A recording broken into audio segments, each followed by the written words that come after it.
அஸ்ஸலாமு அலைக்கும் வரஹ்மத்துல்லாஹி வரகாத்துஹு. நபிகள் நாயகம் ஸல்லல்லாஹு அலைஹி வஸல்லம் அவர்களோட வரலாறு பார்த்துக்கிட்டு இருக்கோம். அதன் தொடர்ச்சி இஹ்ராம் அணிந்தவர்களாக மினாவை நோக்கி பயணம். துல்ஹஜ் பிறை 8 ஆனதும் மக்கா எங்கள் பின்புறமாக அமைந்திருக்க மினாவை நோக்கி மக்கள் சென்றனர். அவர்கள் தங்கியிருந்த ஃபத்ஹாவிலிருந்து ஹஜ்ஜுக்காக இஹ்ராம் அணிந்தனர். பிறகு அல்லாஹ்வின் தூதர் ஸல்லல்லாஹு அலைஹி வஸல்லம் அவர்கள் ஆயிஷா அலியிடம் சென்றார்கள். அப்போது அவர் அழுது கொண்டிருப்பதை கண்டதும் என்ன விஷயம் என்று கேட்டார்கள். எனக்கு மாதவிடாய் ஏற்பட்டு விட்டது. மக்கள் இஹ்ராமிலிருந்து விடுபட்டு விட்டார்கள். நான் இன்னும் இஹ்ராமிலிருந்து விடுபடவில்லை. கௌபாவை தவாபும் செய்யவில்லை. இப்போது மக்கள் ஹஜ்ஜுக்காக சென்று கொண்டிருக்கின்றார்கள் என்று பதிலளித்தார். அதற்கு நபி ஸல்லல்லாஹு அலைஹி வஸல்லம் அவர்கள், அல்லாஹ் இதை ஆதமின் பெண்மக்கள் மீது இயற்கையாகவே விதித்திருக்கும் விஷயமாகும். நீ குளித்துவிட்டு ஹஜ்ஜுக்காக இஹ்ராம் அணிந்து கொண்டு ஹஜ் செய். ஹஜ் செய்பவர் செய்யும் எல்லா வணக்கத்தையும் செய். ஆனால் நீ தவாப் செய்யாதே, தொழாதே. அதுபோலவே தவாப் செய்யாமல் மற்றும் தொழாமல் ஹஜ்ஜுடைய மற்ற அனைத்து வணக்கங்களையும் செய்தார். அல்லாஹ்வின் தூதர் ஸல்லல்லாஹு அலைஹி வஸல்லம் அவர்கள் வாகனத்தில் ஏறி சென்று லுஹர், அஷர், மஹ்ரிப், இஷா, ஃபஜ்ர் ஆகியவற்றை மினாவிலேயே தொழுதார்கள். சூரியன் உதிக்கின்ற வரை கொஞ்ச நேரம் அங்கு தங்கினார்கள். கம்பளியால் அமைந்த கூடாரத்தை அரஃபாவுக்கு அருகிலுள்ள நமீராவில் அடிக்கும்படி உத்தரவிட்டார்கள். அரஃபாவை நோக்கி பயணம். 9ஆம் நாள் அல்லாஹ்வின் தூதர் ஸல்லல்லாஹு அலைஹி வஸல்லம் அவர்கள் அரஃபாவை நோக்கி சென்றார்கள்.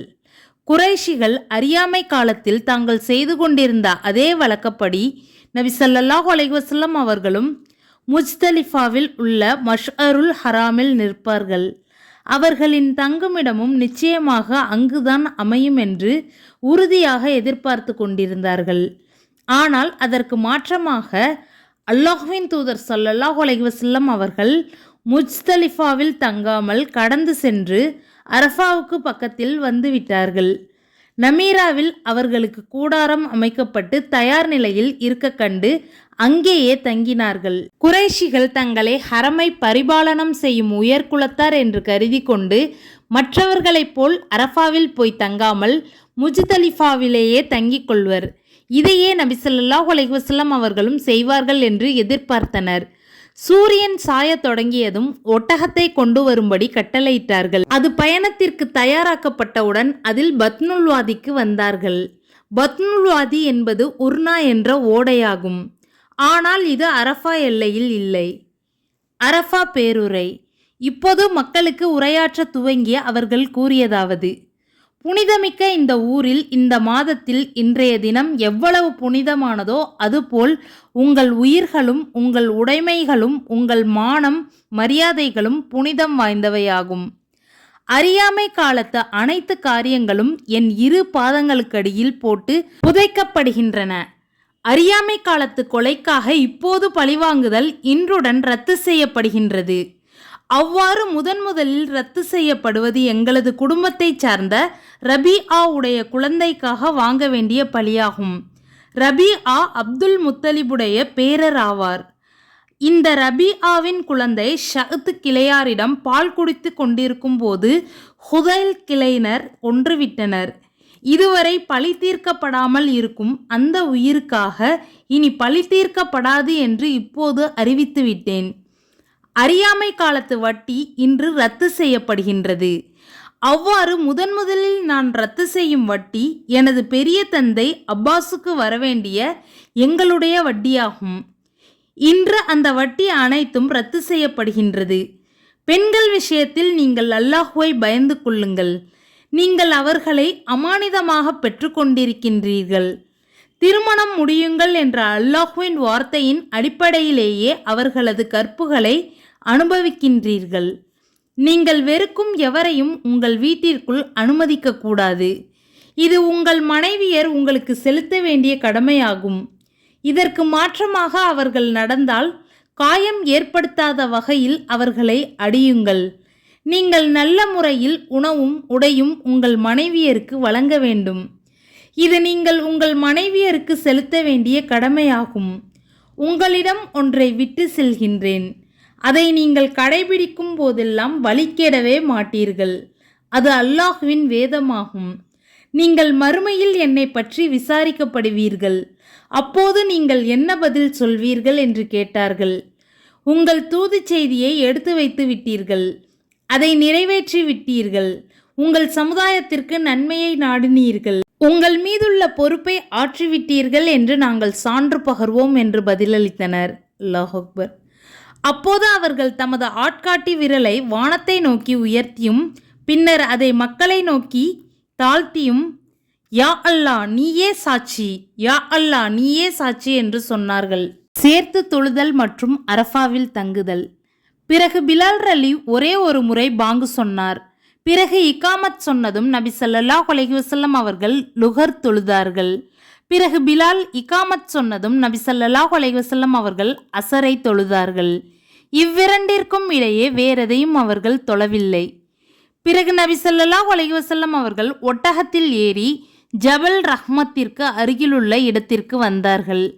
ஒட்டகத்தின் வயிற்று பகுதியை ஜபல் ரஹ்மத்தின் அடிவாரத்தில் உள்ள பாறைகளை நோக்கியும் நடந்து செல்லும் மக்கள் கூட்டத்தை தமக்கு முன்னாலும் ஆக்கியவாறு கிப்லாவை நோக்கி நின்றார்கள். சூரியன் மறையும் வரை நின்று கொண்டிருந்தார்கள். அப்போது சூரியனின் மஞ்சள் நிறம் கொஞ்சம் கொஞ்சமாக மறைய துவங்கி அதன் முழு வட்டமும் மறைந்து விட்டிருந்தது. நான் இந்த இடத்தில் நின்றேன், இங்குதான் எல்லோரும் நிற்க வேண்டும் என்று கருதிவிடக்கூடாது. அரஃபா முழுவதுமே தங்கி நிற்கும் இடமாகும் என்று நபி ஸல்லல்லாஹு அலைஹி வஸல்லம் அவர்கள் கூறினார்கள். உசாமா பின் சாயித்தை தமக்கு பின்னால் உட்கார வைத்திருந்தார்கள். அரஃபாவிலிருந்து கிளம்புதல். அல்லாஹ்வின் தூதர் ஸல்லல்லாஹு அலைஹி வஸல்லம் அவர்கள் அமைதியாக அரஃபாவிலிருந்து திரும்பினார்கள். ஒட்டகம் விரைந்து செல்லக்கூடாது என்பதற்காக ஒட்டகத்தின் கடிவாளத்தை இறுக்கி பிடித்தார்கள். அதன் விளைவாக அதனுடைய தலை ஓய்வுக்காக காலை மடக்கி வைக்கும் பகுதியை தொட்டது. மக்களே அமைதி அமைதி என்று தமது வலது கையின் உள்ளங்கை வானத்தை நோக்கி அமைந்திருந்தவாறு செய்கை செய்தார்கள். திட்டு திட்டாக அமைந்திருக்கும் மணல் திட்டுக்கு அவர்கள் வரும்போது ஒட்டகம் ஏறுகின்றவரை அதன் கடிவாளத்தை தளர்த்தினார்கள். முஜ்தலிஃபாவில் இரவு தங்குதல் மற்றும் சேர்த்து தொழுதல். இவ்வாறு அவர்கள் முஜ்தலிஃபாவை அடைந்ததும் அங்கு ஒரு பாங்கு 2 இகாமத்துகள் சொல்லப்பட்டு மகரிபையும் இஷாவையும் சேர்த்து தொழுதார்கள். அவ்விரு தொழுகைகளுக்கு இடையே வேறெதையும் தொழவில்லை. பிறகு ஃபஜ்ர் உதயமாகின்ற வரை ஒரு கழித்து படுத்து கொண்டார்கள். ஃபஜ்ர் நேரம் தெளிவானதும் ஒரு பாங்கு ஒரு இகாமத்தை கொண்டு ஃபஜ்ர் தொழுதார்கள். மஷ்அருல் ஹராமில் நிற்குதல். பிறகு ஒட்டகத்தில் அமர்ந்து மஷ்அருல் ஹராமுக்கு வந்தார்கள். அதன் மீது ஏறினார்கள். கிப்லாவை முன்னோக்கி அல்லாஹ்விடம் பிரார்த்தனை செய்தார்கள். அல்லாஹ்வை புகழ்ந்தார்கள். தக்பீர் சொன்னார்கள். லா இலாஹ இல்லல்லாஹு வஹ்தஹு லா ஷரீக லஹு என்று கூறினார்கள். காலை நன்கு வெளுக்கின்ற வரை நின்றார்கள். இந்த இடத்தில் நான் நின்றிருக்கின்றேன், முஜ்தலிஃபா முழுவதும் நிற்கக்கூடிய இடமாகும் என்று சொன்னார்கள். முஜ்தலிஃபாவிலிருந்து கல்லெறிய சொல்லுதல். சூரியன் உதிப்பதற்கு முன்னால் அமைதியான நிலையில் முஜ்தலிஃபாவிலிருந்து கிளம்பினார்கள். தமக்கு பின்னால் ஃபலுல் பின் அப்பாஸை அமர்த்தி வைத்திருந்தார்கள். அவர் அழகிய முடியுடையவராகவும் வெள்ளை நிறம் கொண்டவராகவும் கவர்ச்சியானவராகவும் இருந்தார். அல்லாஹ்வின் தூதர் ஸல்லல்லாஹு அலைஹி வஸல்லம் அவர்கள் அவ்வாறு செல்லும்போது அவர்கள் அருகே பெண்கள் கடந்து சென்றனர். ஃபலுல் பின் அப்பாஸ் அந்த பெண்களை பார்க்க முற்பட்டார். உடனே அல்லாஹ்வின் தூதர் ஸல்லல்லாஹு அலைஹி வஸல்லம் அவர்கள் தமது கையை ஃபலுலின் முகத்தில் வைத்து அதை மற்றொரு பக்கம் திருப்பினார்கள். பிறகு அல்லாஹ்வின் தூதர் ஸல்லல்லாஹு அலைஹி வஸல்லம் அவர்கள் அந்த பக்கத்திலிருந்து கையை மாற்றி கொண்டு வந்து ஃபலுல் பின் அப்பாஸின் முகத்தில் வைத்து அந்த பகுதியிலிருந்து அவர் பார்க்காதவாறு திருப்பி வைத்து கொண்டிருந்தார்கள். அவ்வாறு பத்ன் முஹஷிர் என்ற இடத்தை அடைந்ததும் சற்று வேகமாக சென்றார்கள். அமைதியாக செல்லுங்கள் என்று நபி ஸல்லல்லாஹு அலைஹி வஸல்லம் அவர்கள் கூறினார்கள். கல் எறிதல். பிறகு ஜம்ரத்துல் குஃப்ரா கல்லெறியும் பெரிய இடத்தை நோக்கி செல்லும் மையப்பாதையில் சென்று மரத்திற்கு அருகிலுள்ள கல்லெறி இடத்திற்கு வந்தார்கள். முற்பகல் நேரத்தில் அதில் சுண்டி விடும் அளவிற்குள்ளான 7 கற்களை எறிந்தார்கள். ஒவ்வொரு கல் எறியும் போதும் தக்பீர் சொன்னார்கள். பத்னுல் வாதி என்ற இடத்திலிருந்து ஜம்ரத்தில் உக்கபாவில் வாகனத்தில் இருந்த வண்ணம் அவ்வாறு கல்லெறியும் போது உங்களது ஹஜ் மற்றும் உம்ரா வணக்கங்களை தெரிந்து கொள்ளுங்கள். ஏனெனில் இந்த எனது ஹஜ்ஜுக்கு பிறகு ஹஜ் செய்வேனா என்று எனக்கு தெரியாது என்று கூறினார்கள். நஹருடைய 10ஆம் நாளைக்கு பிறகு தஷ்ரீக் எனும் 11, 12, 13 ஆகிய நாட்களில் சூரியன் உச்சி சாய்ந்த பிறகு கல்லெறிந்தார்கள். நபி ஸல்லல்லாஹு அலைஹி வஸல்லம் அவர்கள் ஜம்ரத்துல் அக்கபாவில் கல்லெறிந்து கொண்டிருக்கையில் அவர்களை சுரக்கா பின் மாலிக் சந்தித்து, அல்லாஹ்வின் தூதரே, இது எங்களுக்கு மட்டும் உரியதா அல்லது இனி எல்லோருக்கும் பொதுவானதா என்று கேட்டார். அதற்கு நபி ஸல்லல்லாஹு அலைஹி வஸல்லம் அவர்கள், இது இனி என்றைக்கும் எல்லோருக்கும் உரியதாகும் என்று பதிலளித்தார்கள். பலியிடுதலும் மலித்தலும். பிறகு பலியிடும் இடத்திற்கு திரும்பிச் சென்று 63 ஒட்டகங்களை தமது கையால் அறுத்தார்கள். மீதமுள்ளவற்றை அலீர் கொடுத்ததும் அவர்கள் அதை அறுத்தார்கள். தமது பலிப்பிராணிகளில் அலீர் அவர்களை கூட்டு சேர்த்து கொண்டார்கள். அறுக்கப்பட்ட ஒவ்வொரு ஒட்டகத்திலிருந்தும் ஒரு துண்டை கொண்டு வரச் செய்தார்கள். அவை ஒரு சட்டியில் போடப்பட்டு சமைக்கப்பட்டது. அதன் இறைச்சியை அவ்விருவரும் சாப்பிட்டு அதன் ஆணத்தையும் இருவரும் குடித்தனர். தமது மனைவியர் சார்பில் ஒரு மாட்டை பலியிட்டார்கள். நாங்கள் ஒட்டகத்தை அறுத்தோம். ஒட்டகம் ஒவ்வொரு 7 பேர்கள் சார்பில் அறுக்கப்பட்டது. அதுபோல் மாடும் ஒவ்வொரு 7 பேர்கள் சார்பில் அறுக்கப்பட்டது. நாங்களும் அதுபோல் ஒட்டகத்தில் 7 பேர்களாக கூட்டு சேர்ந்து கொண்டோம். அப்போது நபி ஸல்லல்லாஹு அலைஹி வஸல்லம் அவர்களிடம் மாட்டில் கூட்டு சேரலாமா என்று கேட்கப்பட்ட போது, இந்த விஷயத்தில் மாடும் கூட்டு சேர்ந்து கொடுக்கப்படும், பலிப்பிராணிதான் என்று பதிலளித்தார்கள். நாங்கள் மினாவில் உள்ள 3 நாட்களை தவிர மற்ற நாட்களில் பலியிடப்பட்ட ஒட்டகம் மற்றும் மாடுகளின் இறைச்சியை சாப்பிடாமல் இருந்தோம்.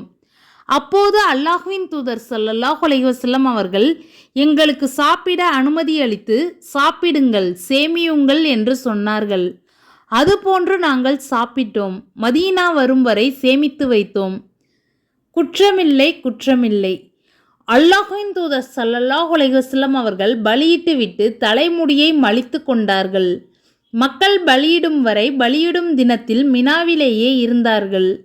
அன்றைய தினம் ஏதாவது ஒரு செயலை செய்வதற்கு முன்பாக செய்துவிட்ட மற்றொரு செயலை பற்றி அவர்கள் வினவிய போதெல்லாம் அவர்கள் குற்றமில்லை, குற்றமில்லை என்று பதிலளித்து கொண்டிருந்தார்கள். அவ்வாறு இருக்கையில் அவர்களிடம் ஒருவர் வந்து, நான் பலியிடுவதற்கு முன்பு தலையை மலித்து விட்டேனே என்று கேட்டார். குற்றமில்லை என்று பதிலளித்தார்கள். வேறொருவர் வந்து, நான் கல்லெறிவதற்கு முன்பு தவாஃப் செய்து விட்டேன் என்று வினவினார். குற்றமில்லை என்று பதிலளித்தார்கள். நான் பலியிடுவதற்கு முன்பு தவாப் செய்து விட்டேன் என்று வினவினார். நீ இப்போது பலியிடு, குற்றமில்லை என்று கூறினார்கள். பிறகு வேறொருவர் வந்து கல்லெறிவதற்கு முன்னர் பலியிட்டு விட்டேன் என்று வினவினார். இப்போது கல்லெறி, குற்றமில்லை என்று பதிலளித்தார்கள். பிறகு நபி ஸல்லல்லாஹு அலைஹி வஸல்லம் அவர்கள், நான் இந்த இடத்தில் அறுத்திருக்கின்றேன், இந்த இடத்தில் தான் அறுக்க வேண்டும் என்றில்லை, மீனா முழுவதுமே அறுக்குமிடம்தான் என்று சொன்னார்கள். மக்காவுடைய அனைத்து அகன்ற பாதைகளும் பாதைதான், பலியிடக்கூடிய இடம்தான். எனவே நீங்கள் உங்கள் கூடாரங்களிலிருந்தே அறுத்து கொள்ளுங்கள் என்றும் நபி ஸல்லல்லாஹு அலைஹி வஸல்லம் அவர்கள் கூறினார்கள். ஆயிஷார் அலி சம்பவத்தின் முழு விபரம். ஆயிஷார் அலி அவர்களுக்கு மாதவிடாய் ஏற்பட்டுவிட்டது. தவாஃபை தவிர ஹஜ்ஜின் மற்ற அனைத்து வணக்கங்களையும் செய்தார்கள். ஆயிஷார் அலி துப்புரவானதும் கௌபாவில் தவாப் செய்து சஃபா மர்வாவில் ஷஇ செய்தார்கள். இதன் பிறகு நபி ஸல்லல்லாஹு அலைஹி வஸல்லம் அவர்கள், உன்னுடைய ஹஜ் உம்ரா ஆகிய இரண்டையும் சேர்த்து முடித்துவிட்டு இஹ்ராமை களைந்து விட்டாய் என்று ஆயிஷார் அலியிடம் கூறினார்கள். அல்லாஹ்வின் தூதரே, நீங்கள் ஹஜ்ஜையும் உம்ராவையும் கொண்டு செல்கையில் நான் உம்ராவை மட்டும் கொண்டு செல்ல வேண்டுமா என்று ஆயிஷார் அலி வினவினார்கள். அதற்கு நபி ஸல்லல்லாஹு அலைஹி வஸல்லம் அவர்கள், அவர்களுக்கு கிடைக்கின்ற ஹஜ் உம்ராவுக்கான நன்மை உனக்கும் உண்டு என்று சொன்னார்கள். நான் உம்ராவுக்கான தவாஃப் செய்யவில்லை, அதற்குள் ஹஜ்ஜை முடித்து விட்டேனே என்று என்னுள் ஓர் உறுத்தல் இருந்து கொண்டிருக்கின்றது என்று ஆயிஷார் அலி சொன்னார்கள். அல்லாஹ்வின் தூதர் ஸல்லல்லாஹு அலைஹி வஸல்லம் அவர்கள் மென்மையான மனிதராக திகழ்ந்தார்கள். ஆயிஷார் அலி எதையும் விரும்பினால் மார்க்கத்துக்கு முரணில்லாத அவரது விருப்பத்துக்கு தக்க நடந்து கொள்வார்கள்.